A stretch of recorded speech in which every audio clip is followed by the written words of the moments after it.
ये नज़ारा है दिल्ली के रामलीला ग्राउंड का, जहां पर भाजपा के पंच परमेश्वर कार्यक्रम को आयोजन किया गया।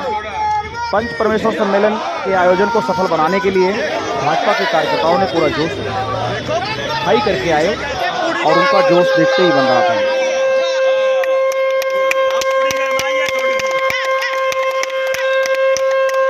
पूरे जोश के साथ कार्यकर्ता लबालब दिखे। रामलीला ग्राउंड के चारों तरफ सिर्फ भाजपा के कार्यकर्ता और दिल्ली की जनता ही नजर आ रही थी। यूँ कहें कि पूरा का पूरा रामलीला ग्राउंड भगवामय हो गया था। जेपी नड्डा जी को कार्यक्रम को सफल बनाने के लिए कार्यकर्ताओं में काफ़ी उत्साह दिखा। ढोल नगाड़े के साथ नाचते गाते कार्यकर्ताओं ने एंजॉय भी किया। या यूँ कहें कि भाजपा का शक्ति प्रदर्शन था। ये दिल्ली में एक तरह के शक्ति प्रदर्शन भाजपा ने किया। चारों तरफ कार्यकर्ताओं का हुजूम, भारत माता की जय, वंदे मातरम के नारे चारों तरफ से जय घोष हो रहे थे।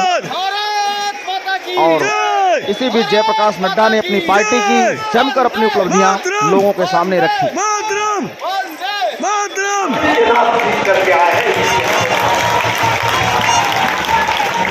हमने उत्तराखंड में दोबारा सरकार बना ली।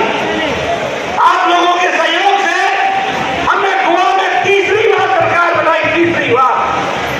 और आप लोगों को जानकर खुशी होगी कि हम लोगों ने पूर्वोत्तर में, नॉर्थ ईस्ट में, मणिपुर में भी दोबारा सरकार बनाई। दोबारा भारतीय जनता पार्टी की विशुद्ध सरकार बनाई। इसलिए मित्रों, भारतीय जनता पार्टी एक अकेली पार्टी है जिसका जनाधार जो जन के आधार पर चलती है। म्युनिसिपल कॉर्पोरेशन के चुनाव हुए, जिला परिषद के चुनाव हुए, हमारे नड्डा जी ने सारी उपलब्धियां गिनाई।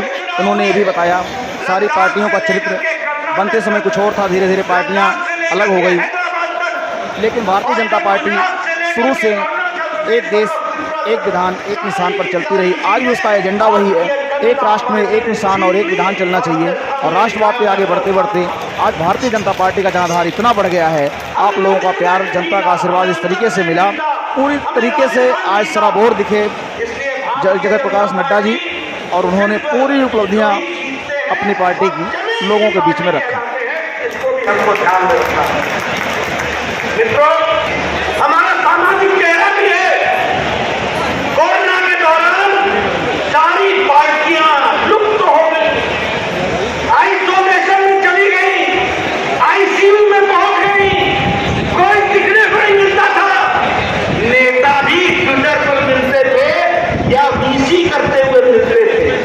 ये भारतीय जनता पार्टी के लाखों कार्यकर्ता है जो अपनी जान की परवाह बगैर किए हुए मोदी जी के आह्वान पर, सेवा ही संगठन के नाम पर लाखों लोगों ने जनता की सेवा की और उनकी चिंता की। करोड़ों के हिसाब से 50 करोड़ से ज्यादा फूड पैकेट बांटे, लगभग 30 करोड़ हम लोगों ने राशन किट बांटा, हम लोगों ने लगभग 80 करोड़ के आसपास मास्क बांटे, हम लोगों ने हॉस्पिटल में जाकर के फ्रंटलाइन वर्कर के साथ कंधे से कंधा मिलाकर हमने मानवता की सेवा की। ये हमारा सामाजिक पक्ष भी सामने उभर कर है। मित्रों, मैं आपको बोलना चाहता हूं कि हम सब लोग बड़े भाग्यशाली हैं कि आज मोदी जी हमारे प्रधानमंत्री हैं। नड्डा जी ने बताया कि दिल्ली में 2,54,00,000 मुफ्त वैक्सीन लगवाकर जानलेवा कोरोना महामारी से बचाया गया। दिल्ली में लगभग 78 लाख राशन कार्डधारियों को कोरोना काल में 2022 तक मुफ्त राशन मोदी सरकार दे रही है।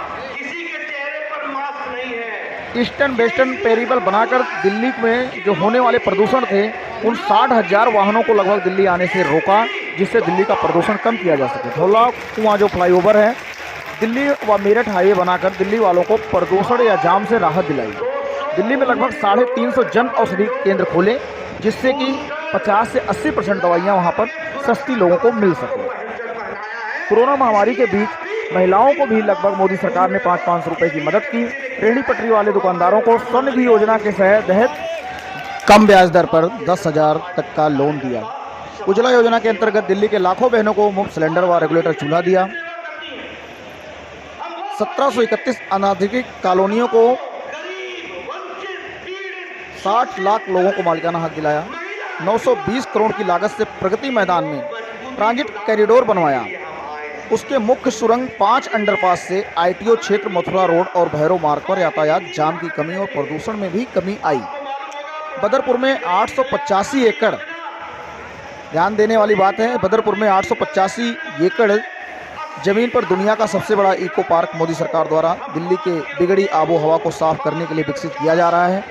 इस तरीके से अनेकों उपलब्धियां नड्डा जी ने लोगों को बताई और ये अपना संदेश एजेंडा साफ कर दिया, एक तरीके से अपना शक्ति प्रदर्शन दिखाया और इस शक्ति प्रदर्शन में साफ कर दिया कि आने वाले एमसीडी चुनाव की तैयारी में हम जोरों तोरों से लग गए हैं। आगे देखते हैं कि क्या होता है।